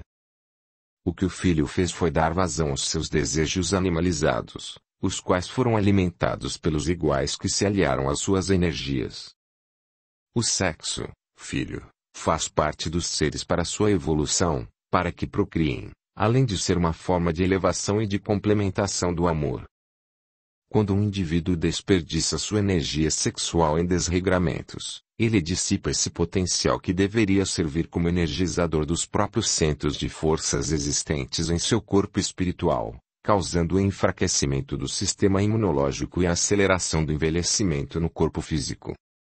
Os animais que ainda agem por instintos são regrados, o que deveria envergonhar a raça humana passante. A vida pode ser uma festa, mas quem disse que festa é zoeira? A confusão entre liberdade e libertinagem é que leva ao desregramento e à consequente busca da dor, inestimável maestra. Não culpe ninguém por estar doente e nem queira se punir com a morte, pois ela não existe. Aproveite esse tempo, filho, e repense no que é real. Busque se realinhar na vida e tente se autoconhecer. Existe, além da matéria, algo imortal e que merece respeito, pois foi criado pelo Todo-Poderoso Deus nosso Pai. Abençoe a doença que chama de maldita, pois, não fosse ela agir como freio, quanto absurdo ainda cometeria nessa encarnação. Se até agora o que lhe preocupou foi tão somente os prazeres da matéria, reverta agora a situação e trate de seu espírito. Ao sair daquela casa, ele não tinha mais vontade de beber e foi para casa pensativo. Nunca havia parado para pensar que nele habitava um espírito, e essa alternativa lhe motivava a viver, mesmo condenado. Por isso, muitas outras vezes voltou para dialogar com a preta velha e receber sua bênção. Até o dia em que não pôde mais levantar do leito porque tinha uma febre tão alta que sinalizava a pneumonia instalada em seu organismo indefeso. Na semana seguinte, também não foi falar com a preta velha, porque seu espírito abandonara o corpo. No velório, fizeram-se presentes alguns poucos familiares, que na maioria o condenavam, alguns curiosos que comentavam sua vida mal conduzida, mulheres chorosas porque o amavam e mulheres que queriam certificar-se de que aquele peste havia morrido mesmo. Deixou dores, deixou amores. Deixou lembranças boas e más e deixou um corpo usado de forma errada, levou apenas um manancial de coisas a serem acertadas, Quem sabe em próxima oportunidade terreno no astral. De que maneira? A cada um segundo suas obras, já falava um grande mestre. Uma certeza lhe havia dado a preta velha. Nenhum filho de Deus é desamparado. Essa foi a corda em que ele se agarrou para um dia poder subir outra vez. Causo 10. Encosto. Estacionou seu carro em frente àquele lugar meia hora motor do início do atendimento. Camuflado por um boné e usando óculos escuros, encolhido no assento, observava curioso o movimento das pessoas que entravam. Não demorou e os atabaques começaram a ser tocados, indicando que a sessão teria início. Ouviu cantos, rezas. Seu coração palpitava forte, e, embora houvesse ameaçado sair do carro e entrar naquele lugar, um misto de medo e vergonha o impedia. Sentia o corpo físico ali, mas era como se estivesse lá no meio daquela gente. O som o fazia vibrar de maneira tão intensa que se sentia a girar numa cadência que desconhecia. Tio, dá-me um troco. A voz do pedinte e a batida de sua mãozinha no vidro do carro assustaram-no, fazendo-o voltar à realidade. Dando umas moedas ao menino, resolveu tomar coragem e entrar no ambiente. Jamais esqueceria aquele momento. Além do coração descompassado, sumira todo o medo e toda a vergonha, e, dirigindo-se à primeira fila de cadeiras, lá se acomodou. Seus olhos brilhavam olhando a gira de abertura, quando os médiuns, vestidos de branco e em plena ordem e harmonia, cediam seus aparelhos para a incorporação dos guias.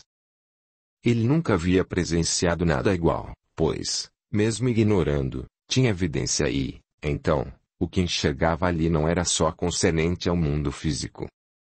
O deslumbramento maior era a visão do mundo astral que se mostrava de maneira natural sem lhe dar tempo de analisar se era realidade ou fantasia de sua mente. Como se já conhecesse, conseguia acompanhar os pontos cantados e, quanto mais o fazia, mais se sentia integrado àquilo tudo. Presenciava seres de luz que se transformavam à sua frente em velhos arqueados, mudando inclusive suas vestes, aproximando-se dos médiuns. Aí sua vista se confundia, pois já não conseguia saber quem era quem. De repente, aparecia em outro lugar um ser vestido elegantemente com fino terno, de onde se refletiam filetes iluminados, transformando-se também num homem preto, de bengala e a fumar cachimbo. Ao se aproximar de outro médium, tudo se repetia. Via, assim, mulheres bonitas, de olhar bondoso e sorriso aberto, transfigurando-se em pretas velhas gorduchas que se aproximavam dos devidos aparelhos, iniciando uma dança, em que primeiro giravam seus corpos para depois acomodá-los em pequenos bancos. Nesse enlevo não percebeu o tempo passar, assustando-se novamente quando um cambono, batendo levemente em seu ombro, solicitou que o acompanhasse, pois Pai Chico precisava lhe falar. Saravá pro fio. Nego velho saúda em nome de Zambi. Gaguejando, ele respondeu. O senhor me desculpe, mas eu nem sei o que dizer. Acho que eu vi coisa demais aqui dentro hoje, ou... Sossega, Zifio, sossega. Preto velho sabe de tudo que Zifio presenciou aqui hoje e garante que você não tá ficando louco não.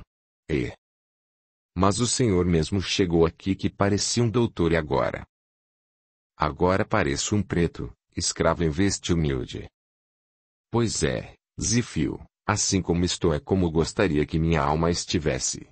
Humilde, para poder me curar da escravidão do orgulho a que me submeti durante várias encarnações, de costas dobradas, olhando para o chão para evitar novamente andar de nariz empinado, pisando no que estivesse abaixo de mim, preto, para curar o preconceito que carreguei tendo 2 olhos azuis que não me serviram para enxergar a alma das pessoas.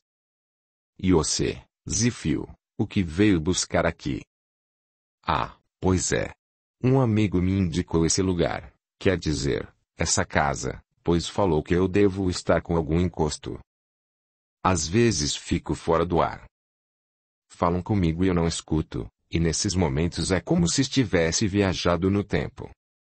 Lembro-me de coisas e imagens que conto a eles, mas ninguém acredita.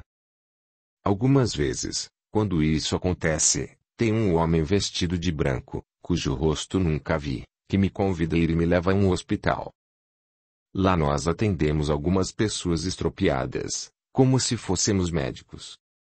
Faço curativos, limpo os ferimentos, aplico compressas, converso com eles, e sempre se acalmam. Eu não sou médico. Sou só um operário da construção civil.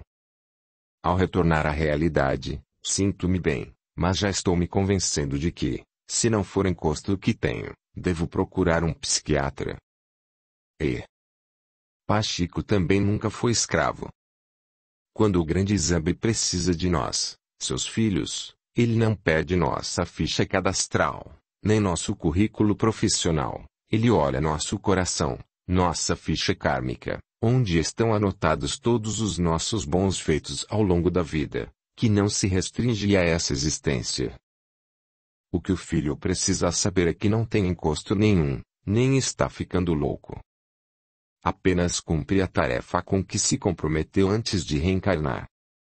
Isso é mediunidade, e o que o filho faz é um desdobramento consciente, quando seu corpo astral sai por instantes e vai trabalhar com o Pai Chico. Com o Senhor. E se assustou, Zifil. Mas não foi você mesmo quem me disse que pareço doutor?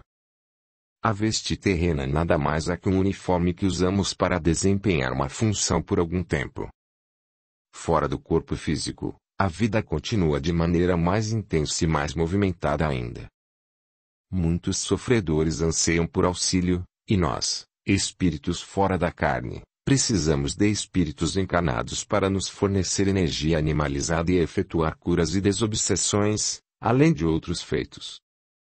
Pachico aconselha que o filho procure se instruir sobre tudo o que lhe falei, e vai ver como a vida toma outro rumo depois do que começamos a desenvolver nossa capacidade de pensar, discernir, desenvolver o conhecimento. A humanidade já não pode continuar nesse vai-vem onde o que interessa são as sensações da carne, desenvolvendo só as emoções. O homem é bem mais do que comer, beber, malhar e fazer sexo. Temos um corpo mental capacitado a se desenvolver para sair dessa estreita visão e ascensionar nosso espírito. Estude, filho, estude. Sua condição atual de simples pedreiro não quer dizer que esteja impedido de pensar, de crescer intelectualmente. Desenvolva suas capacidades e aceite a tarefa da mediunidade como uma oportunidade abençoada e terá toda a assistência de seus afins no mundo espiritual, pois Preto Velho sabe que este filho tem alma bonita. Como pode ver, para trabalhar na seara do Pai como médium, a espiritualidade não escolhe os doutores nem os intelectuais, mas os que precisam se curar curando os outros. Porém, é preciso entender o que se passa também no outro lado da vida, e, para tanto, precisa buscar conhecimento. De instrumento afiado sempre sai o melhor som. Ali o aprendizado ao amor e trabalhe, filho, trabalhe. O pedreiro, ao sair dali, estava de alma lavada. No outro dia, não se importou com o espanto dos companheiros de trabalho ao ouvirem-no assobiando música de macumbeiro. Estudou, estudou e continuou a trabalhar com o Pai Chico, fora do ar, ou melhor, do corpo. Mas isso passou a acontecer apenas à noite, durante o sono, pois educava a sua mediunidade. Nada fora um acaso, só uma providência. Aos poucos se integrou à corrente daquele terreiro e, depois de alguns anos, tornou-se um médium que recebe Pai Chico para ajudar o intelectual, o doutor, o pedreiro. Caos 11. Cosme e Damião. Todos os médiuns daquela casa de Umbanda aguardavam ansiosos o dia 27 de setembro de cada ano, quando acontecia a festa de Cosme e Damião. Enfeitavam todo o terreiro com bandeirolas e balões coloridos, compravam muitos doces e refrigerantes para agradar as crianças. Deveria ser um dia de festa, em que a aparente inocência dos espíritos que ali baixariam, adiada a tradicional alegria que eles conseguiam passar, traria atento a todos os consulentes.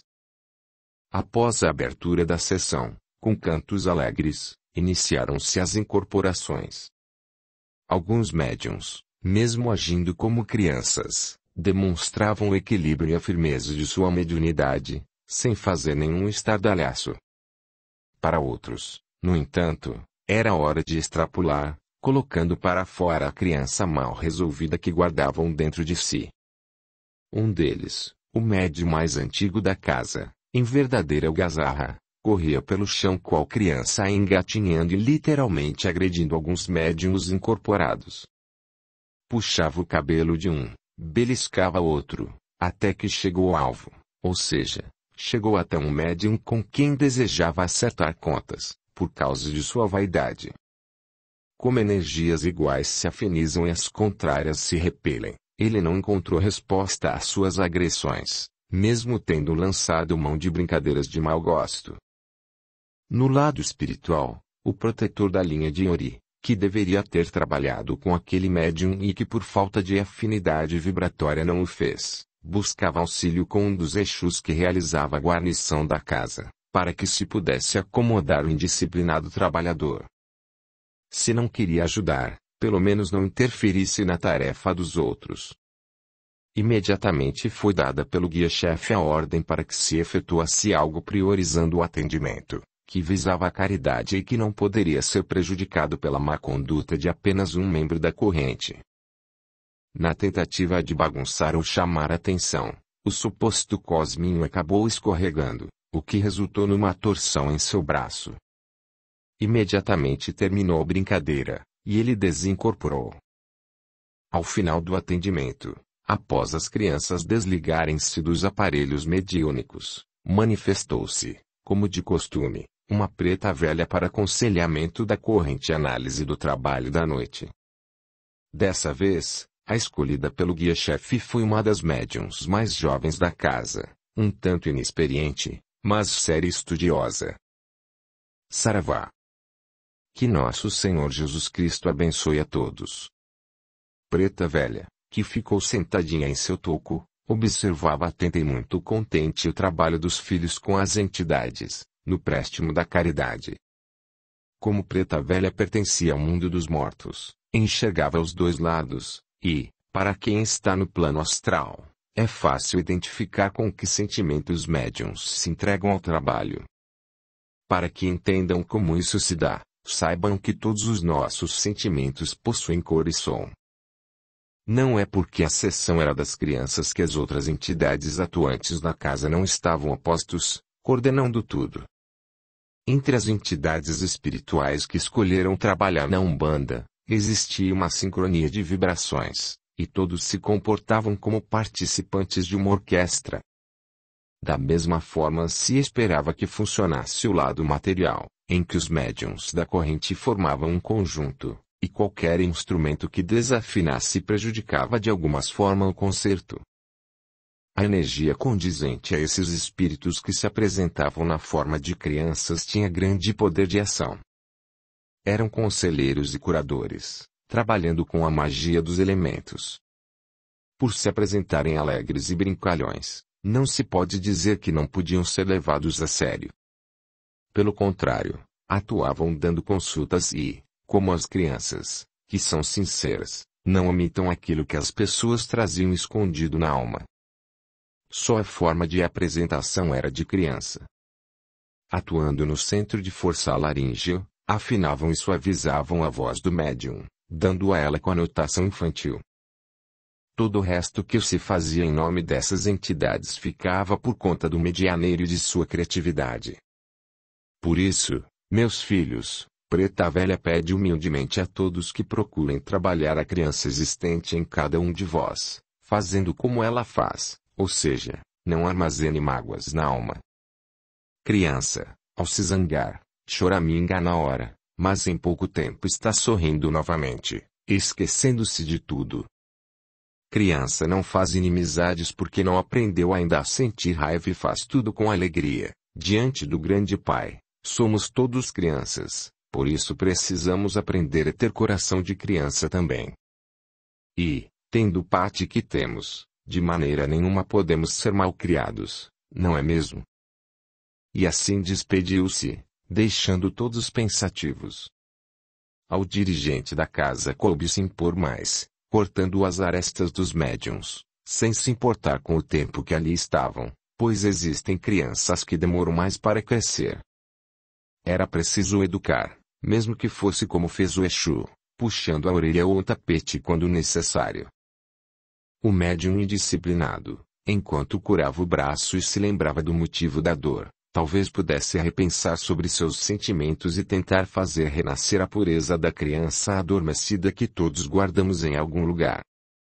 A corrente mediúnica caberia tentar afinar bem cada qual seu instrumento, para que a orquestra do plano físico pudesse se harmonizar tanto quanto a do plano espiritual. Audiolivro realizado pelo canal Surya Chand Audiobook. Caso 12. A procura de uma resposta. À procura de uma resposta ela já havia passado por vários lugares e, por isso, já havia pagado muito caro. Jovem e bonita, não conseguia entender por que seu coração estava sempre tão triste, a ponto de, mesmo sem perceber, suspirar constantemente como para expelir a tristeza que habitava seu peito.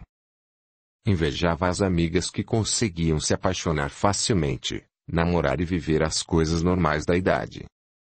Com ela era diferente, pois nenhum rapaz conseguia despertar sua atenção, mesmo com todos os assédios. Criada em uma família com princípios rígidos, sempre priorizando a moral, como que por castigo seu coração disparava justamente por alguém proibido. Já o conhecia há bastante tempo e sempre procurou fugir de seu olhar, mesmo sem saber o porquê. Porém bastou um esbarrão acidental na rua, tendo sido obrigada a ficar frente a frente com ele, sentindo o calor de suas mãos segurando-a para não cair, para que acontecesse o que temia. Naquele momento foi como se uma grande comporta se abrisse dentro dela, cujas águas invadiram com violência todo o seu ser, desmontando todas as barreiras existentes. Ele, da mesma forma, enrubesceu e aproveitou para iniciar o diálogo tão esperado. Foi inevitável o primeiro telefonema, assim como todos os outros que se seguiram. Sentindo-se protegida pelos sentimentos que tentava ocultar, não fugiu de um encontro que mais parecia um reencontro, mesmo dilacerada pelo remorso. Por que ele? Porque aquele sentimento incontrolável, tão bonito, mas tão perigoso. Sofria e era feliz ao mesmo tempo. Por vezes, buscava em pensamento e chegava a sentir seu cheiro, outras vezes, expulsava-o de seu coração, impondo-lhe todos os defeitos possíveis, que em seguida se diluíam, ficando somente a lembrança de seu sorriso. Devia ser praga da madrinha uma coisa dessas. Já vinha frequentando aquele centro de Umbanda fazia bastante tempo, pois sentia seriedade naquelas pessoas de quem recebia um passe reconfortante. Nada perguntava, por vergonha de contar sua história. Como gostaria que aquela preta velha tão amorosa pudesse adivinhar o que tinha no coração e na cabeça para responder às suas indagações, queria tanto que lhe desse uma luz. Esperando pela vez do atendimento, cerrou os olhos e orou aos sagrados orixás para que pudessem ajudá-la a tirar aquele sentimento do coração.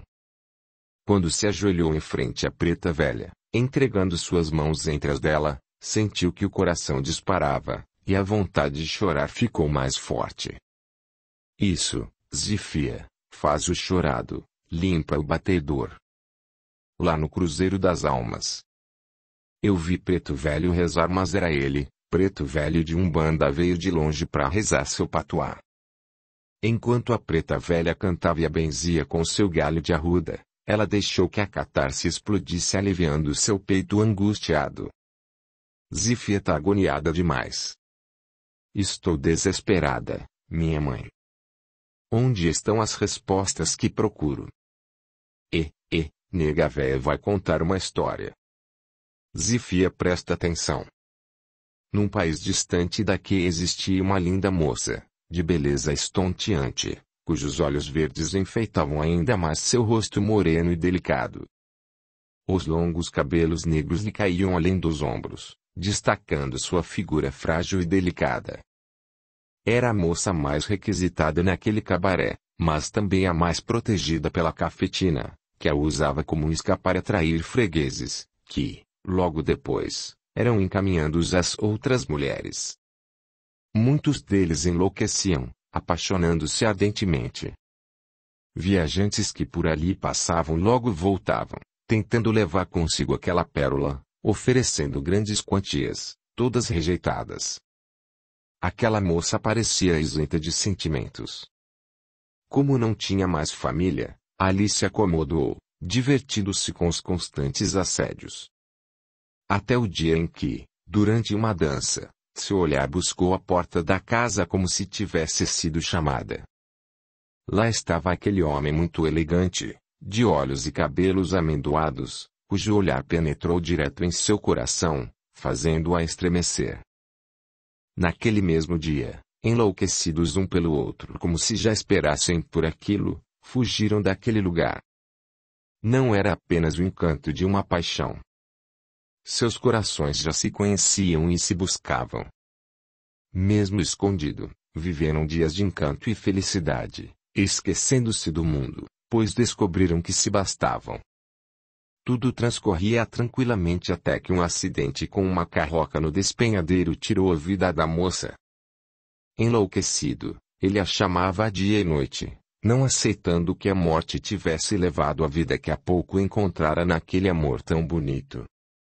Do outro lado o quadro não era diferente. Sentindo-se viva, ela tentava consolá-lo a todo custo, sem sucesso. Foram meses de tormento, e, quando ele estava sentindo que enlouqueceria, fraco e deprimido, buscou, perto dali, no meio da mata, um chama que se dizia curador e feiticeiro. Ele já o esperava aí, após seus rituais, deu-lhe uma beberagem para que o se acalmasse e adormecesse um pouco, enquanto chamava o espírito da moça que estava com ele, em total desequilíbrio.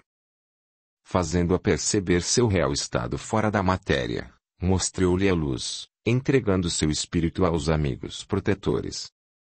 Embora renitente em desapegar-se do homem amado, consentiu após a promessa de que haveriam de encontrar-se novamente, em tantas outras vidas, pois aquele amor era de almas, e o tempo não apagaria o sentimento. Assim está sendo e assim será ainda por muitas vidas. Apenas esbarrões, relembrando que a promessa se cumpre e que continuam perto um do outro. Talvez muito pouco ainda para que suas almas possam matar a sede, mas até que possam se cumprir tarefas atrasadas, os corpos estão impedidos de se unir. Naquele tempo ele abandonou família para fugir com a moça, que, embriagada por tamanha felicidade, ignorou que outra mulher e filhos pequenos padeciam a falta, respectivamente, do marido e pai. Hoje, ele termina de cumprir a tarefa abandonada, e a filha precisa amargar a dor de não poder tê-lo, embora tenha o livre-arbítrio para escolher novamente desfazer um lar, priorizando a sua felicidade. Porém, Preta Velha aconselha: dívida repetida tem juros dobrados. O que é uma encarnação diante da eternidade? Um piscar de olhos para Deus. Guarde este amor e faça-ele bonito. Porque temos que aprisionar ou ter entre os dedos tudo o que amamos. Deixe o aprendizado gravar o que é necessário em seu espírito para que na hora em que a fruta estiver madura possa ser colhida inteira e saudável. Não queira arrancar de seu peito o que nele foi gravado pelo Criador. Apenas aprenda a cuidar disso com zelo, com a maestria que só possuem aqueles que realmente amam. Siga, filha, siga o seu caminho e canalize esse sentimento a tantos outros que, por nunca tê-lo conhecido, tornaram-se amargos e prisioneiros de rancores. Não se condene mais por carregar algo tão valioso consigo, apenas aquiete-se e compreenda. Secando as lágrimas e de coração aliviado, ela rezou com a bondosa Preta Velha, pedindo proteção ao homem amado, para que ele pudesse cumprir, dessa vez, seu compromisso. Olhares inevitáveis ainda se cruzavam e aceleravam seu coração, mas agora não trazia mais a angústia costumeira. Havia um fio de esperança num futuro que Deus pertencia e que ela tinha certeza de existir, mesmo que fosse além desta vida. Causo 13. Deus escreve o certo, por linhas tortas. Casados há mais de 10 anos e desejando demais um filho, o casal já desanimava diante de tantos tratamentos e de inúmeras tentativas para que ela engravidasse. Uma melancolia foi se estabelecendo naquele lar, e, quanto mais o tempo passava, maior era a expectativa. Sonhavam acordados com uma criança bagunçando o ambiente, com seu riso alegre pela casa, e até com as noites que passariam acordados cuidando de suas cólicas ou manhas.